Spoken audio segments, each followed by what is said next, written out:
So great chatting with my next guest, Jordan Wright, who's going to be back in action against Julian Marquez at UFC Fight Night on October 16th. Jordan, how's it going, man? How's everything? I'm great, James. Training's been going really well, feeling good. Yeah, healthy, feeling really good. And yeah, that's all I have to say. How have you been? I've been great. I know we were talking off air about us having to reschedule this, but really excited we got to make this happen. Did you want this much time off in between fights? Because I know last time we spoke, it seemed like you wanted to get there a little bit sooner, but still, you're fighting a pretty notable guy here in Julian Marquez. To be honest, James, it doesn't really feel like I've taken any time off at all. I didn't take any time off in between, you know, last fight and this training camp, if you will. You know, took a week off just to kind of let my body rest, let my mind rest. But I was right back in the gym immediately after the fight, more or less. So it's been nonstop. It's been like a nonstop training camp for the past 3 years. I never stopped training. So yeah, when looking at it, of course, on paper, people say, "Oh, time off, time off, time off." But to me, there's never any time off. So it's been fine. For sure. Guess I should have rephrased that question a little bit better. I meant, like, did you want to fight sooner than this? I guess was kind of what I was asking. I know you don't take any time off. Like I said, it's anime, Okay. hanging out with your girlfriend and fighting. That's pretty much your life these days, right? Yes. You know what? No, I feel good with that. Like, you know, of course, like three times a year to fight, it's good, but two is great too. You know, like, and I'm not saying this will be my final fight before the end of the year. Like, not looking past anything, but you know, if I end up fighting again before the end of the year, that'd be pretty cool. Or if this is, you know, the last fight that I have this year, that's whatever too. But yeah, it feels. I feel good. My body feels good. So yeah, as long as I can just manage my ability to recover, not be overtrained and all that stuff, like however long it takes to get me back out there, or if it takes a little longer, it doesn't really matter to me. And a fellow Contender Series alum, Julian Marquez. Obviously, you know, kind of a lot of notoriety for the Miley Cyrus thing, but he's a fighter, I think, as well, that has done a good job of sort of building his brand. So pretty notable opponent in the division. Saying all that, how do you feel like you match up against him here? I think he's a really good opponent. I think he's a really good fighter. I've been watching him for a long time. And I'm not surprised, you know, as soon as I got the offer to fight him, I was like, okay, like I feel like it was going to happen eventually, but he's good everywhere and he's really skilled. And it's another great test for me to show that I belong at the top. So yeah, but I will get the victory. Yeah, and I just like the style matchup as well. Probably not going to hit the ground. It's probably going to be a striking battle. I mean, that's typically what both of you are sort of used to in the cage. Training camp, anything different or same training partners? Obviously, working with Anthony Hardonk and the great coaches over there in California. How's training camp looking? Training camp's been going really well. Like I said, it's been nonstop since the last fight. So we've been able to work a lot of new things. And then as the fight gets closer, we can zone in on, you know, particular things that we might want to execute during the fight. But yeah, as far as training's been going, it's been really awesome. No complaints. A lot of great training partners. A lot of great rounds. Just feel like I've grown significantly since the last fight. So good. Yeah, it's good to hear. And who have you mainly been working with? Any names? I mean, I know not, you know, maybe like some star-studded names, but who are some of the guys you get to sort of, you know, go in there day in and day out that are pushing you for this fight?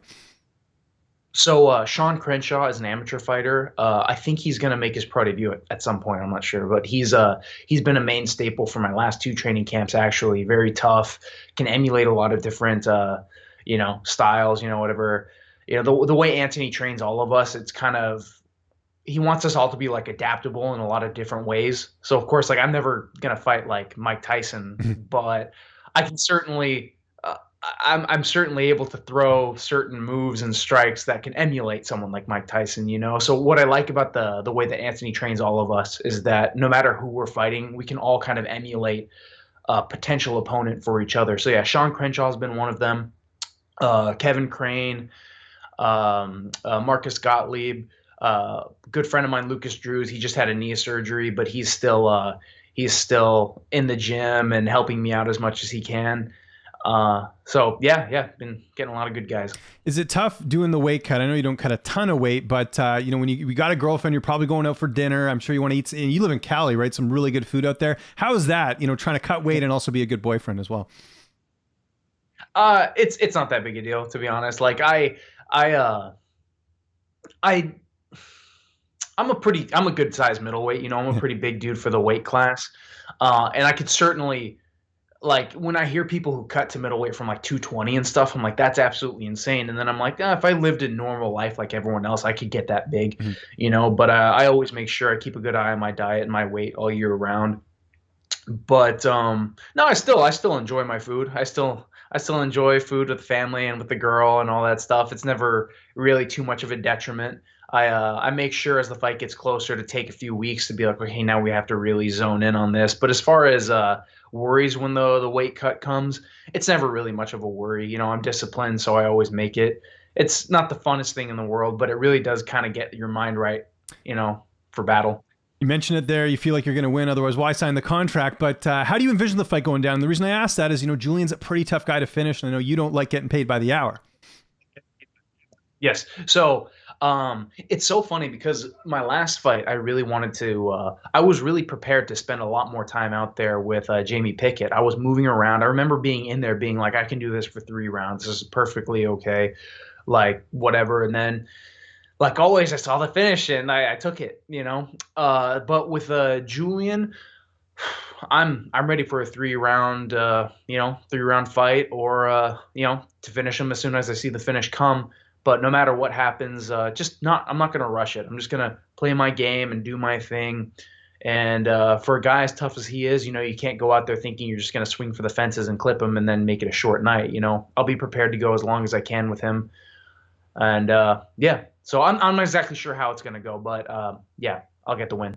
Got to ask you about a couple other fights. We got this UFC 266 card coming up this weekend. The big fight that everyone's talking about, it's kind of overshadowing the two title fights, is this Robbie Lawler and Nick Diaz fight. The fight's now a middleweight fight, so the line's actually changed a bit. I know it's closer to even money now on Fanduel right now at the time we're recording this. Robbie Lawler the favorite, minus 154. Nick Diaz plus 126. The Jordan Wright pick on that one. Who are you going with? I'm gonna go with Diaz. I think it's such a weird way because I look at fights I think a lot differently than other people do, because they're both of course not really like in their physical prime anymore. Diaz hasn't fought in a while, but with a lot of these guys, like I I don't care if I'm vocal about it or not. I've kind of talked about it before, but like there were rumors of Robbie Lawler not passing his drug test against Rory McDonald back in and that was still when USADA was pretty young. I'm not sure how that situation figured itself out because you know what happens behind the UFC with a lot of these positive drug tests that they actually keep under wraps. Not a lot of people really know how they ultimately figure themselves out.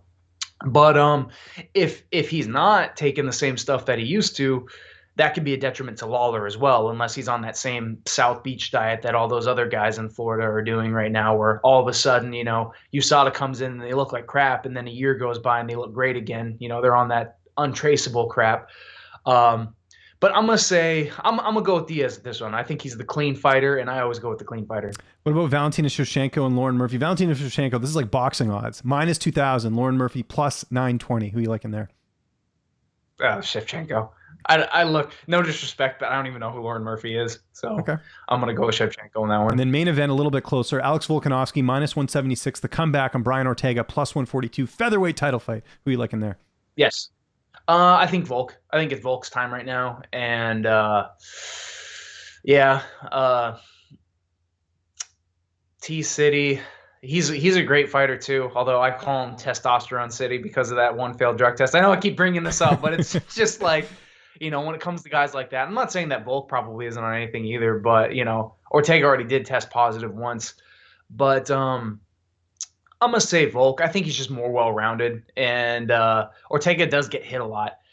And over time, that's not always a good thing, especially if you, especially with a guy like Volkanovski who always kind of finds the shot. Mm-hmm. I mean, Ortega can take a punch. He's shown that he can take a punch and weather the storm and come back as the fight goes on. But I think with a guy like Volk, it's just going to be, he's going to have his hands full. As far as the rest of the year, you sort of talked about it there. I guess you'll see how this fight goes and then sort of reassess if you want to get one more in, because I guess you got to kind of, every fight's different depending on, how healthy you are and everything else.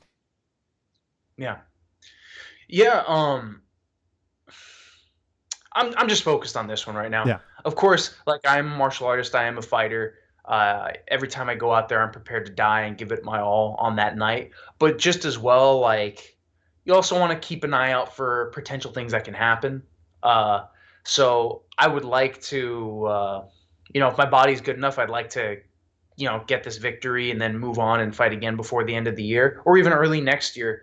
But right now, all my focus is on Julian Marquez. How many more fights do you have left in your contract? I was wondering that because this has got to be what, fight number 4 in the UFC? I was trying to remember. This is fight number 4, but I signed a new contract. Oh, congrats! When did I imagine you signed that after the last fight, or when did that happen?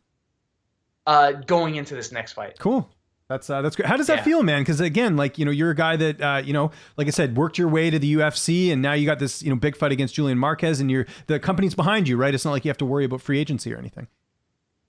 You know what? There's no other place that I want to fight, and I know a lot of people kind of like to play their cards a little bit in a way to where they can be like, this is the fight I want, or this is like, I'm going to hold out on the UFC just to see where I can be a free agent or this or that, blah, blah, blah. There's no other place I want to fight. And at the same time, like, as much as I love the UFC, they're not my friends. They employ me. They pay me to fight people.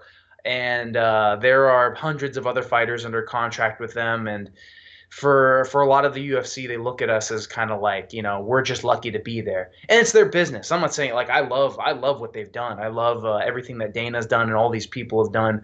But I'm not bowing down to these people. I'm not looking at these people like, oh, they have their best interests for me. As far as for me, to them, I'm just an employee.